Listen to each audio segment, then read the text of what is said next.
Jibril mendapati Rasulullah sallallahu alaihi wasallam lalu menyampaikan keadaan umatnya di dalam neraka. Maka Rasulullah sallallahu alaihi wasallam datang menghadap Allah bersujud. Maka kemudian Allah mengatakan, sal tu'ti, mintalah apa yang kau inginkan wahai Muhammad, maka kau akan diberikan. Mintalah syafaat, maka kau akan diberikan syafaat. Maka kemudian Rasulullah minta agar umatnya dikeluarkan dari api neraka Allah Subhanahu wa ta'ala. Rasulullah datang ke neraka.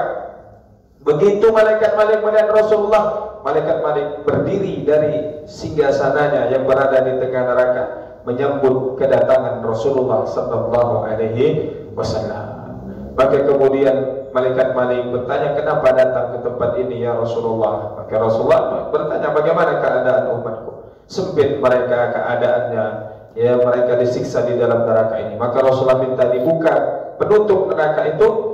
Begitu penutup neraka dibuka, penghuni neraka melihat Rasulullah sallallahu alaihi wasallam, menyampaikan bagaimana keadaan mereka. Maka Rasulullah berdoa meminta syafaat agar umatnya dikeluarkan dari api neraka. Maka berduyun-duyun umat Nabi Muhammad sallallahu alaihi wasallam dikeluarkan dari neraka menuju ke suatu telaga mandi. Di sana mereka dibersihkan jasadnya, tapi kemudian di dahinya ada tertulis penduduk neraka yang dibebaskan oleh Allah Subhanahu wa ta'ala. Namun setelah itu mereka dimasukkan ke dalam surga Allah Subhanahu wa ta'ala. Bismillahirrahmanirrahim. Melanjutkan pembahasan pada kitab Tanbihul Ghafilin, peringatan bagi orang yang lalai. Terakhir kami menyampaikan tentang bagaimana dahsyatnya kiamat, ya, dan keadaan yang membuat kita, atau bahasanya mengkhawatirkan tentang terjadinya kiamat ini. Bagaimana gambaran yang disebutkan bahwa ya, ketika terjadi kiamat, maka alam semesta ini dihancurkan oleh Allah Subhanahu wa ta'ala. Kita seperti anak-anak yang berterbangan. Air laut tumpah ke darat, gunung-gunung meletus, ya. Karena gunung ini dikatakan sebagai pasaknya bumi ini. Idza zulzilatil ardu zilzalaha wa akhrajatil ardu athqalaha wa qala al insanu ma laha yauma idzin tuhadditsu akhbaraha bi anna rabbaka awhalaha.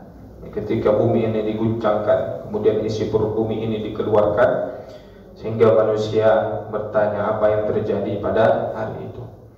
Maka malam hari ini pembahasan selanjutnya tentang babu sifatin nari wa ahliha, bab yang menceritakan tentang gambaran neraka Allah dan kemudian gambaran orang-orang yang masuk ke dalam neraka. Maka dalam satu riwayat yang didapati dari Abu Hurairah radhiyallahu anhu wa arda, Rasulullah sallallahu alaihi wasallam bersabda, "Uqida 'ala an-nari al-fusana hatta ihmarrat." Api neraka itu dibakar, dinyalakan selama 1000 tahun sehingga warnanya, baranya menjadi berwarna merah. Kemudian dibakar lagi 1000 tahun namanya hatta ibyaddat, sampai warnanya berubah menjadi putih. Dibakar lagi 1000 tahun namanya hatta iswaddat, sampai warnanya berubah menjadi hitam. Fahiya sauda'un kallailil muzlim, hitamnya itu seperti malam yang gelap. Ya, gambaran bagaimana menakutkannya api neraka Allah Subhanahu wa ta'ala. Kita biasa melihat api di dunia, ada yang merah, ada mungkin api biru, ya. Tapi bagaimana api neraka yang berwarna hitam? Akan dalam suatu riwayat dikatakan bahwa api yang ada di dunia ini hanya bagian 1 dari 70 bagian api yang ada di dalam neraka, atau kelipatannya 70 kali lipat panasnya neraka Allah Subhanahu wa ta'ala. Kalaulah tidak karena api yang ada di dunia ini ditenggelamkan, dipukulkan, dicelupkan ke dalam lautan 2 kali, maka kita tidak akan bisa menggunakan api ini saking panasnya. Tapi karena dipukulkan ke laut selama 2 kali pukulan, sehingga apinya itu agak redup, berkurang panasnya. Kalau tidak demikian, maka kita tidak bisa memanfaatkan api yang ada di dunia ini. Lalu kemudian dalam riwayat lain didapati dari Mujahid radhiyallahu taala berkata, inna li jahannama jubaran fiha hayat ka'amthali a'naqid bakht. Di dalam neraka itu ada ular. Yang ular ini besarnya seperti lehernya onta. Nah, bagaimana melihat onta? Besar lehernya. Maka seperti itu ular yang ada di dalam neraka. Ada pula kalajengking yang besarnya seperti keledai. Keledai ini lebih kecil daripada kuda, ya. Kalau seandainya menggigit, maka tidak hilang gigitan rasa sakitnya itu selama 40 tahun lamanya. 1 hari di akhirat, 1000 tahun di dunia. Maka bayangkan bagaimana sekali digigit dengan hewan yang ada di dalam neraka Allah Subhanahu wa ta'ala. Lalu dari Anas bin Malik radhiyallahu anhu, Anas bin Malik sahabat Nabi yang melayani kehidupan sehari-hari Rasulullah sallallahu alaihi wasallam kurang lebih 10 tahun, sehingga mengetahui bagaimana seluk-beluk kehidupan Rasulullah sallallahu alaihi wasallam. Bahkan Anas bin Malik yang terkadang membawakan air untuk Rasulullah pakai bersuci, ya, beristinja atau untuk berwudu. Apa kata Anas bin Malik? Beliau menceritakan bahwa suatu ketika Jibril mendatangi Nabi sallallahu alaihi wasallam di waktu yang tidak biasa. Maknanya di waktu yang tidak diduga-duga. Tidak biasanya Jibril datang di waktu yang demikian tersebut. Maka Rasulullah sallallahu alaihi wasallam terkejut, kaget dengan kedatangan Jibril. Bahkan Rasulullah melihat ada perubahan pada raut wajah Jibril alaihi salam, sehingga Rasulullah bertanya, ya Jibril, wahai Jibril, mali araka mutaghayyirul lawn, kenapa aku mendapatimu pada saat ini wahai Jibril ada perubahan pada wajahmu? Kalau bahasa kita, ada kawan yang ketakutan datang nampak wajahnya pucat. Maka seperti itulah kedatangan Jibril, sehingga Jibril mengatakan, ya Rasulullah, wahai Rasulullah, aku datang ini bersamaan ketika Allah menyuruh untuk menyalakan bara api neraka Allah Subhanahu wa ta'ala. Maka tidaklah orang mengetahui bagaimana dahsyatnya api neraka, bagaimana pedihnya siksa Allah Subhanahu wa ta'ala, kecuali mereka tidak akan merasa tenang dalam hidupnya, sehingga mengetahui apakah dia terbebas dari api neraka Allah Subhanahu wa ta'ala. Maka mendengar ini Rasulullah bertanya, meminta penjelasan kepada Jibril, ya Jibril, sifli jahannam. Wahai Jibril, kalau demikian coba gambarkan api neraka Allah Subhanahu wa ta'ala, neraka jahannamnya Allah Subhanahu wa ta'ala. Maka Jibril mulai menceritakan, walladzi ba'atsaka bil haqq, demi zat yang mengutusmu secara benar wahai Muhammad, yakni bersumpah demi Allah, menyampaikan kebenaran tentang gambaran neraka Allah Subhanahu wa ta'ala. Seperti riwayat yang di awal tadi, Jibril pun menyebutkan bahwa neraka dibakar, dipanaskan oleh Allah Subhanahu wa ta'ala selama 1000 tahun lamanya, menjadi merah bara di dalam neraka. 1000 tahun berubah menjadi putih, 1000 tahun berubah menjadi warna hitam gelap seperti gelapnya malam. Lalu kemudian Jibril pun mengatakan, ya Rasulullah, wahai Rasulullah, kalau seandainya neraka itu ada lubangnya sekecil lubang jarum. Lubang jarum ini kecil, ya, ibu-ibu susah memasukkan benang ke dalam lubang jarum itu. Jadi ada istilah-istilah yang dipakai dalam Al-Quran itu untuk menyebutkan, ya, sesuatu yang mustahil, sesuatu yang tidak akan terjadi, sering mengambil istilah dengan lubang jarum. Seperti dalam satu ayat, hatta talijal jamalu fi sambil khiyar, sampai onta itu masuk ke lubang jarum. Artinya orang-orang kafir itu bagaimana kira? Ya, akan mendapatkan penderitaan di dalam neraka Allah Subhanahu wa taala. Kalau ada lubang neraka itu sebesar lubang jarum saja, maka dunia ini akan hangus terbakar. Ya Rasulullah, wahai Rasulullah, kalau pakaian penduduk neraka digantung antara langit dan bumi ini, maka penduduk bumi ini akan mati mencium bau busuknya pakaian penduduk neraka. Dalam riwayat lain disebutkan ketika seseorang akan meninggal, orang yang beriman, Allah mengutus malaikat membawa kain kafan dari surga dengan wangi-wangiannya. Maka ruhnya dimasukkan dalam kain kafan melewati setiap langit. Penduduk langit, malaikat Allah mengatakan, war aroma wangi apa ini? Tapi kalau orang kafir, orang yang tidak beriman meninggal, didatangkan malaikat membawa kain kafan dari neraka, busuk aromanya sehingga melewati setiap langit. Malaikat Allah, penduduk langit, mengatakan, aroma busuk apa ini?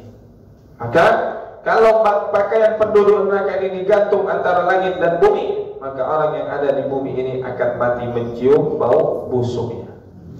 Kemudian Jibril alaihissalam mengatakan, kalau satu hasta saja diambil dari rantai yang diikatkan penduduk neraka itu, diletakkan di atas gunung, maka gunung akan meleleh.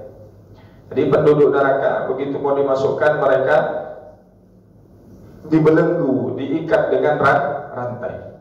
Tangan kirinya diikat di belakang lehernya, tangan kanannya diletakkan di dadanya, menusuk sampai tembus ke bagian bahunya.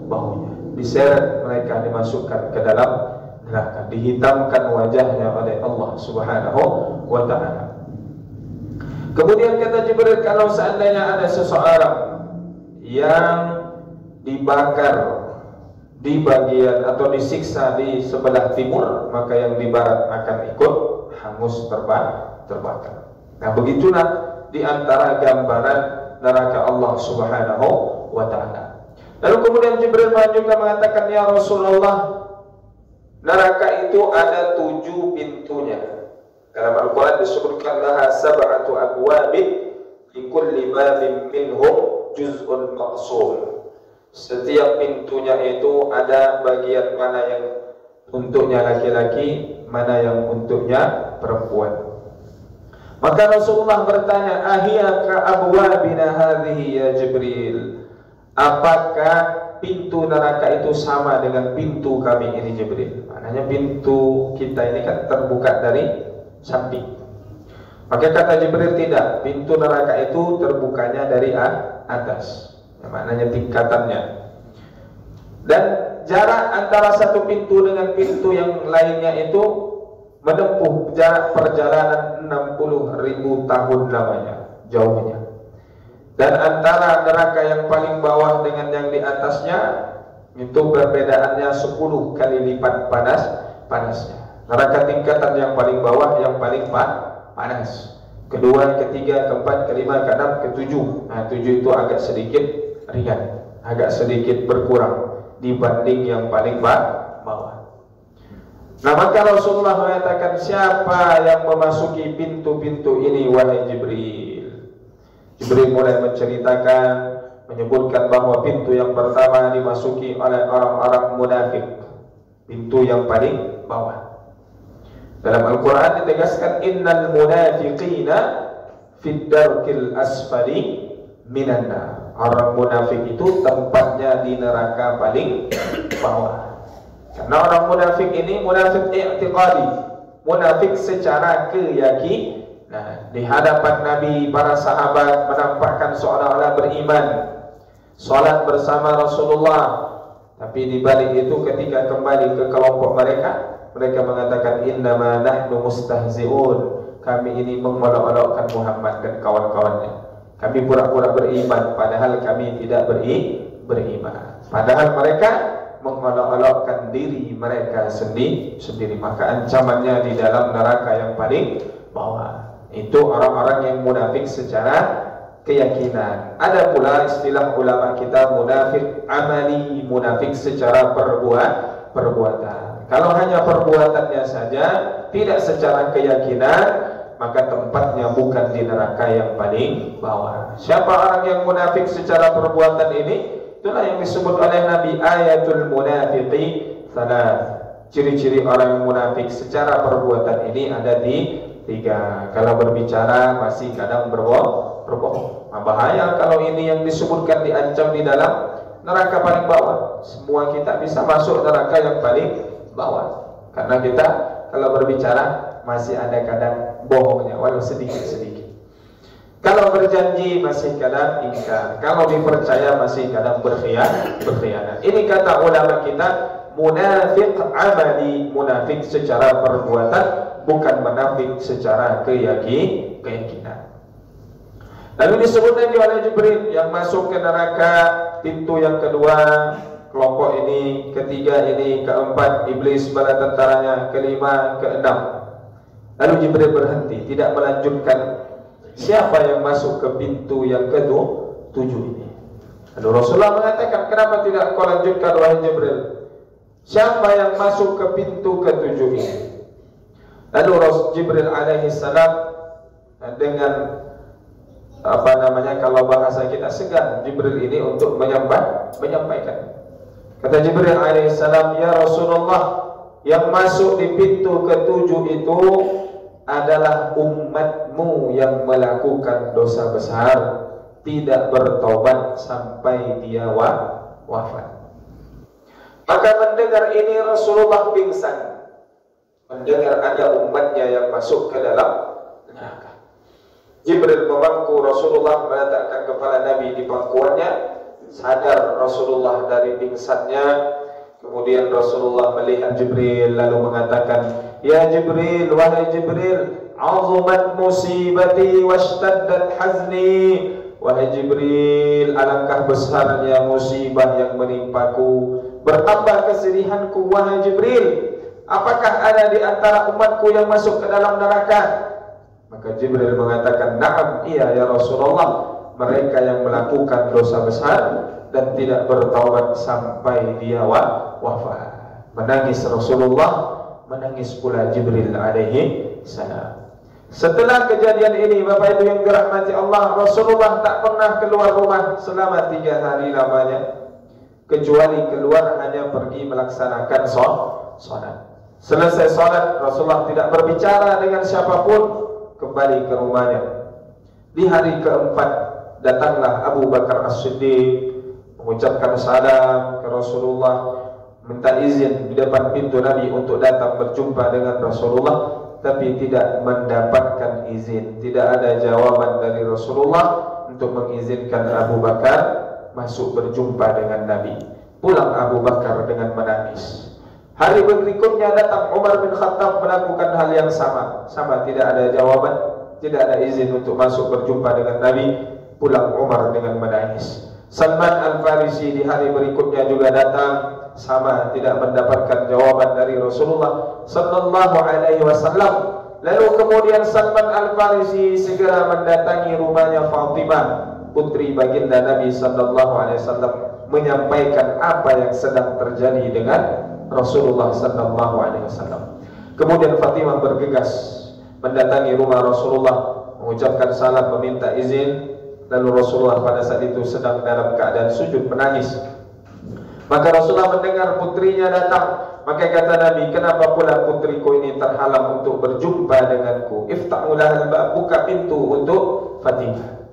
Begitu dibuka pintu untuk Fatimah, masuk Fatimah melihat Rasulullah. Keadaan Nabi membuat Fatimah sedih dan menangis. Fatimah melihat Rasulullah sallallahu alaihi wasallam yang sudah berhari-hari kerjanya menangis, bersedih, sujud, berdoa kepada Allah Subhanahu wa taala karena mendengar ada umatnya yang masuk ke dalam neraka Allah Subhanahu wa taala. Lalu Fatimah mengatakan, ya Rasulullah, wahai Rasulullah, malladzi unzila alaika, apa yang Allah turunkan padamu? Wahyu apa? Kabar apa? Berita apa? Lalu Rasulullah mulai menceritakan, wahai Fatimah, Jibril datang menyampaikan kepadaku bahwa ada di antara umatku yang masuk ke dalam neraka Allah Subhanahu wa taala. Fatimah kemudian bertanya, bagaimana mereka dimasukkan ke dalam neraka?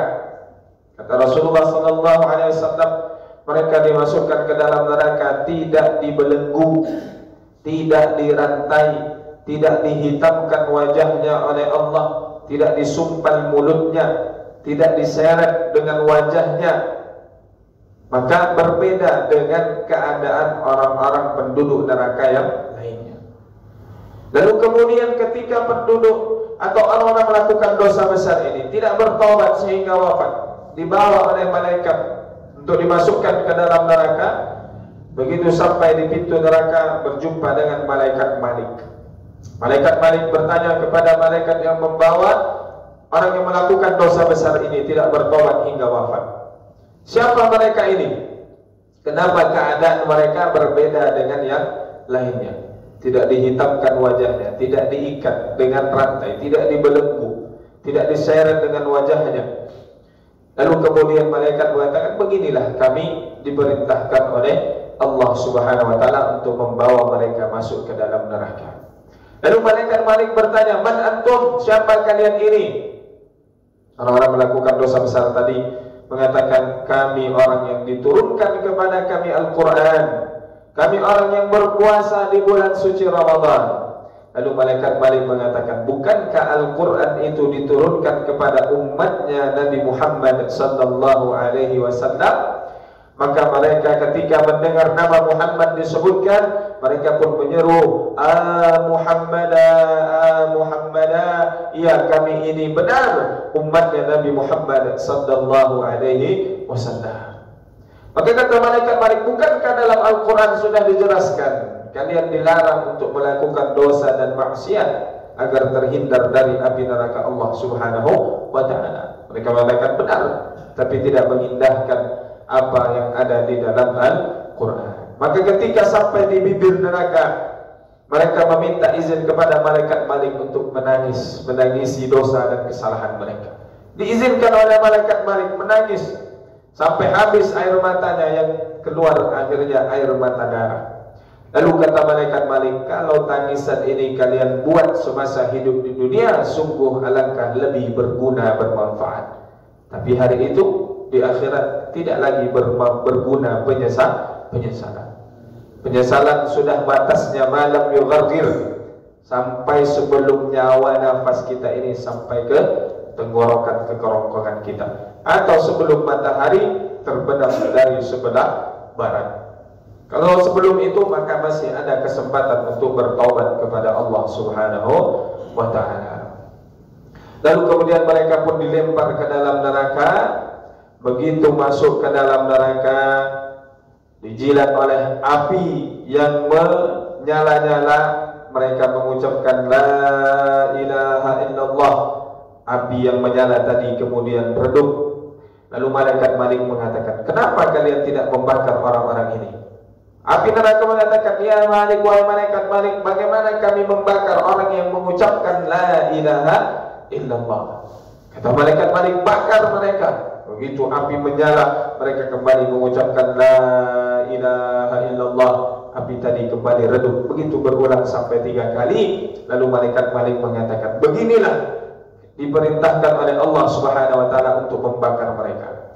Mulailah api membakar mereka. Ada yang sampai di mata kakinya, api yang naik di lututnya, di pinggangnya. Ketika api itu akan membakar wajahnya, malaikat Malik mengatakan, jangan kau bakar wajahnya, karena wajah ini dulu pernah sujud kepada Allah subhanahu wa ta'ala. Jangan kau bakar hatinya, karena dalam hatinya ada aroma dulu orang ini pernah berpuasa di bulan suci Ramadan. Maka begitulah orang ini disiksa di dalam neraka sampai nanti habis dosa-dosanya dibersihkan oleh Allah subhanahu wa ta'ala. Selama disiksa itu mereka mengucapkan, ya Hannan, ya Mannan, ya Arhamar Rahimin. Maka Bapak Ibu yang dirahmati Allah subhanahu wa ta'ala, dalam khabar lain, riwayat lain disebutkan bahwa nanti Allah subhanahu wa ta'ala memanggil malaikat Jibril. Lalu kemudian Allah bertanya kepada malaikat Jibril, wahai malaikat Jibril, apa yang terjadi dengan umat Muhammad yang melakukan dosa? Apa yang terjadi dengan mereka? Maka kata malaikat Jibril, anta a'lam, ya Allah, engkau lebih mengetahui bagaimana keadaan dan kondisi mereka. Maka kata Allah kepada malaikat Jibril, pergi ke neraka, lihat bagaimana keadaan umat Nabi Muhammad yang dimasukkan ke dalam neraka. Jibril datang ke neraka, dilihat oleh malaikat Malik. Malaikat Malik bertanya, kenapa kau datang ke tempat ini wahai Jibril? Jibril mengatakan diperintahkan oleh Allah Subhanahu wa taala untuk melihat keadaan bagaimana kondisi umat Muhammad yang melakukan dosa dan maksiat. Maka kata malaikat Malik, sungguh menyedihkan kehidupan mereka. Disempitkan tempatnya, dibakar kulit daging mereka, keluar isi perutnya. Begitulah keadaan umat Nabi Muhammad yang disiksa di dalam neraka. Maka kata Jibril, buka penutup neraka ini, aku ingin melihat mereka. Begitu dibuka penutup neraka, orang yang disiksa tadi melihat malaikat Jibril, wajahnya bercahaya, berbeda dengan malaikat-malaikat yang lain yang ada di dalam neraka Allah Subhanahu wa taala. Maka orang ini bertanya, siapa orang ini? Maka malaikat Malik mengatakan, dia adalah Jibril alaihissalam yang membawa wahyu kepada Nabi Muhammad sallallahu alaihi wasallam. Begitu mendengar nama Nabi Muhammad disebut, penduduk neraka ini kemudian mengatakan, wahai Jibril, sampaikan salam kami kepada Nabi Muhammad sallallahu alaihi wasallam. Sampaikan kepada Nabi Muhammad bagaimana menderitanya kami ini di dalam neraka. Lalu kemudian malaikat Jibril kembali menghadap Allah Subhanahu wa taala, lalu menyampaikan apa yang terjadi dengan umat Nabi Muhammad. Sempit tempatnya di dalam neraka, dibakar kulit daging mereka. Maka Allah Subhanahu wa taala bertanya, apa yang mereka minta? Jibril mengatakan mereka meminta untuk disampaikan salam kepada Nabi Muhammad sallallahu alaihi wasallam dan diceritakan bagaimana keadaan dan kondisi mereka. Maka kata Allah, pergi sampaikan kepada Nabi Muhammad. Maka Jibril pergi menjumpai Rasulullah sallallahu alaihi wasallam sedang berada di bawah tenda. Yang tenda ini ada 4.000 pintunya. Setiap satu pintu, daun pintunya terbuat dari emas dan perak. Jibril mendapati Rasulullah sallallahu alaihi wasallam lalu menyampaikan keadaan umatnya di dalam neraka. Maka Rasulullah sallallahu alaihi wasallam datang menghadap Allah bersujud. Maka kemudian Allah mengatakan, sal tu'ti, mintalah apa yang kau inginkan wahai Muhammad, maka kau akan diberikan. Mintalah syafaat, maka kau akan diberikan syafaat. Maka kemudian Rasulullah minta agar umatnya dikeluarkan dari api neraka Allah Subhanahu wa taala. Rasulullah datang ke neraka. Begitu malaikat Malik melihat Rasulullah, malaikat Malik berdiri dari singgasananya yang berada di tengah neraka menyambut kedatangan Rasulullah sallallahu alaihi wasallam. Maka kemudian malaikat Malik bertanya, kenapa datang ke tempat ini ya Rasulullah? Maka Rasulullah bertanya, bagaimana keadaan umatku? Sempit mereka keadaannya, ya mereka disiksa di dalam neraka ini. Maka Rasulullah minta dibuka penutup neraka itu. Begitu penutup neraka dibuka, penghuni neraka melihat Rasulullah sallallahu alaihi wasallam menyampaikan bagaimana keadaan mereka. Maka Rasulullah pun berdoa meminta syafaat agar umatnya dikeluarkan dari api neraka. Maka berduyun-duyun umat Nabi Muhammad sallallahu alaihi wasallam dikeluarkan dari neraka menuju ke suatu telaga mandi di sana. Mereka dibersihkan jasadnya, tapi kemudian di dahinya ada tertulis penduduk neraka yang dibebaskan oleh Allah Subhanahu wa taala. Namun setelah itu mereka dimasukkan ke dalam surga Allah Subhanahu wa taala. Dalam riwayat lain, kelak di akhirat Allah memerintahkan malaikatnya, keluarkan siapapun yang ada di dalam neraka ini, man kana fi qalbihi mithqala dzarratin minal iman. Siapa yang ada di dalam hatinya keimanan walau hanya sebesar biji saja. Maka Bapak Ibu yang dirahmati Allah Subhanahu wa taala, iman ini adalah syarat utama kita agar bisa mendapatkan tempat di dalam surga Allah Subhanahu wa taala. Maka setiap hari inilah dengan ibadah yang kita lakukan, salat 5 waktunya, menjaga diri kita dari maksiat, melakukan ibadah-ibadah kebaikan, ketaatan kepada Allah Subhanahu wa taala, itulah cara yang paling baik menjaga keimanan kita kepada Allah. Kenapa? Karena iman tidak dibarengi dengan ibadah, maka iman ini lambat laun akan terkikis, akan semakin berkurang, tidak menutup kemungkinan tidak ada iman dalam diri kita dan meninggal dalam keadaan tidak beriman. Wal'iyadzubillah. Kita berlindung kepada Allah Subhanahu wa taala, dijauhkan dari hal yang demikian ini.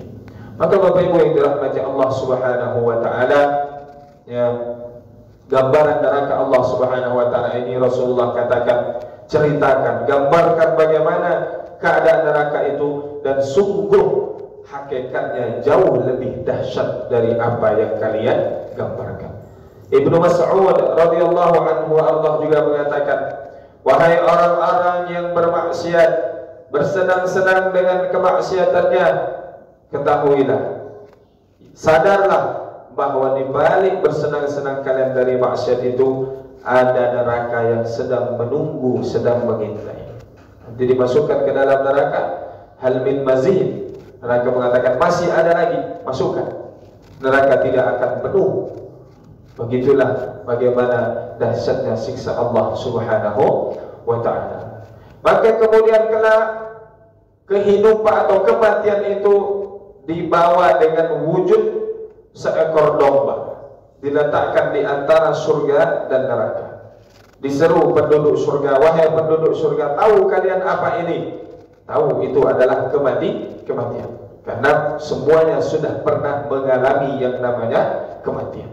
Diseru pula penduduk neraka, tahu kalian apa ini? Tahu, itu adalah kematian. Lalu kematian yang berwujud domba tadi disembelih, artinya tidak ada lagi kematian.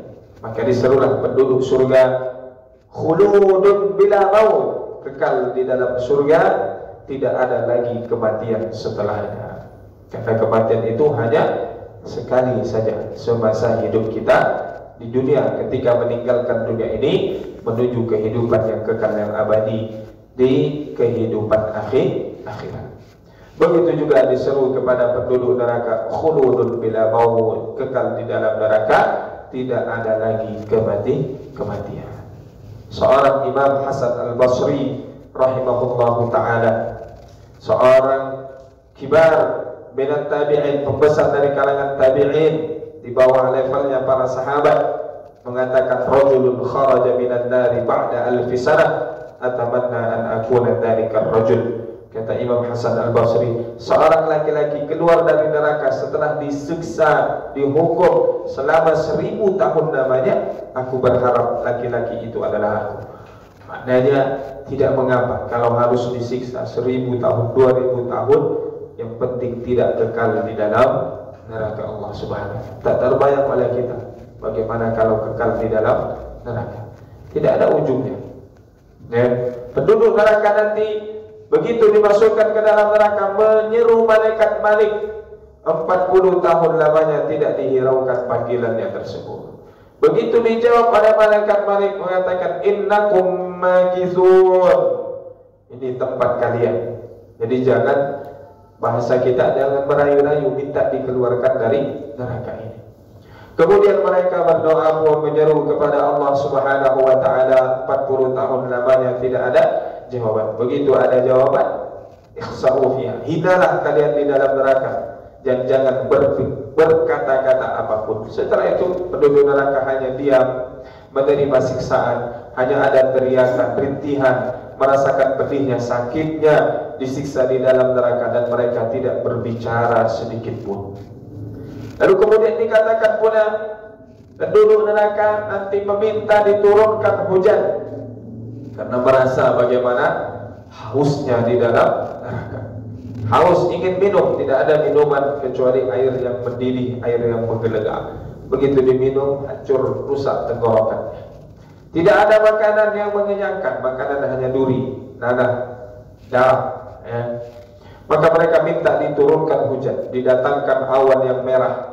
Mereka mengira ini akan turun hujan, tapi yang keluar dari awan itu adalah ular-ular yang berbisa, yang kita sebut tadi, sekali menggigit tidak hilang sengatannya 40 tahun namanya. Mereka berdoa minta diturunkan hujan, didatangkan awan berwarna hitam. Mereka mengira, oh ini awan akan datang hujan, tapi yang keluar dari situ adalah kalajengking yang berbisa, yang juga kalau menyengat menggigit 40 tahun lamanya tidak hilang sengatan tersebut. Mereka pun mengatakan, dulu kalau kita di dunia bersabar, maka ada kemudahan diberikan oleh Allah Subhanahu wa taala. Ya sudah, kita bersabar saja. Bersabar mereka selama 1000 tahun lamanya, tidak berkurang sedikit pun siksa Allah Subhanahu wa taala. Maka mereka pun mengatakan, sawa'un 'alaina ajaz'na am sabarna fama lana min mahis.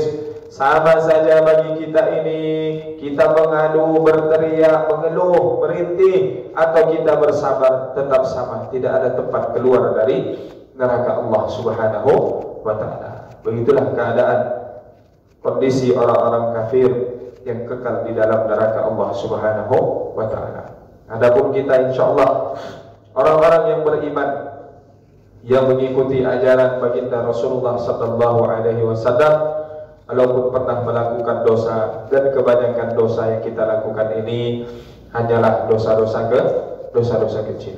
Dosa besar, insyaallah tidak ada kita melakukan dosa besar. Apa di antara dosa besar?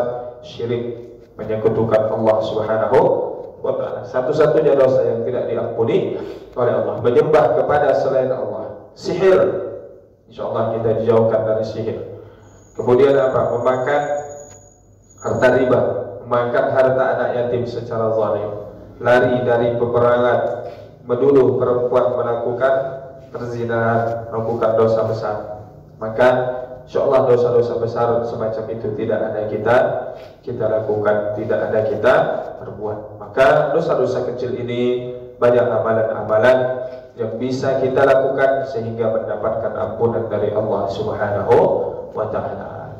Bapak Ibu yang dirahmati Allah Subhanahu wa ta'ala, inilah sedikit banyak di antara gambaran neraka Allah Subhanahu wa ta'ala yang begitu dahsyatnya, begitu hebatnya, dan sebagaimana Rasulullah SAW sampaikan, walaupun sebagaimanapun kita menggambarkan neraka ini, sungguh hakikatnya akan jauh lebih dahsyat lagi. Begitu juga sebaliknya dengan kenikmatan yang ada di dalam surga Allah Subhanahu wa ta'ala. Berbanding terbalik, kalau di dalam neraka itu semakin hari siksanya semakin berat, tapi di dalam surga semakin hari kenikmatannya semakin baik. Diberi minuman penduduk surga, minum satu teguk merasakan nikmat, diteguhkan berikutnya berbeda lagi nikmat yang dirasakannya. Begitu juga ketika diberi makanan, menelan satu makanan buah, nikmatnya berbeda dengan yang berikutnya yang mereka nikmati. Dan begitulah selama-lamanya di dalam surga Allah Subhanahu wa ta'ala. Jadi kalau kita mulai merasa jenuh, merasa malas beribadah, bayangkan, ingat bagaimana dahsyatnya siksa neraka Allah dan bagaimana nikmatnya surga Allah Subhanahu wa ta'ala. Mudah-mudahan dengan ini kembali menyemangati kita sembari menyambut datangnya bulan suci Ramadan yang tinggal menghitung beberapa hari lagi ini. Kapan kita berpuasa, yang tinggal kita menunggu kapan pengumuman dari Kementerian Agama, dari pemerintah kita. Begitu sudah ada pengumuman, maka kita pun mulai melakukan ibadah puasa insyaallah ta'ala. Inilah Bapak Ibu yang dirahmati Allah Subhanahu wa ta'ala. Wallahu a'lam bishawab, yang benar datang dari Allah, yang salah dari kami sendiri.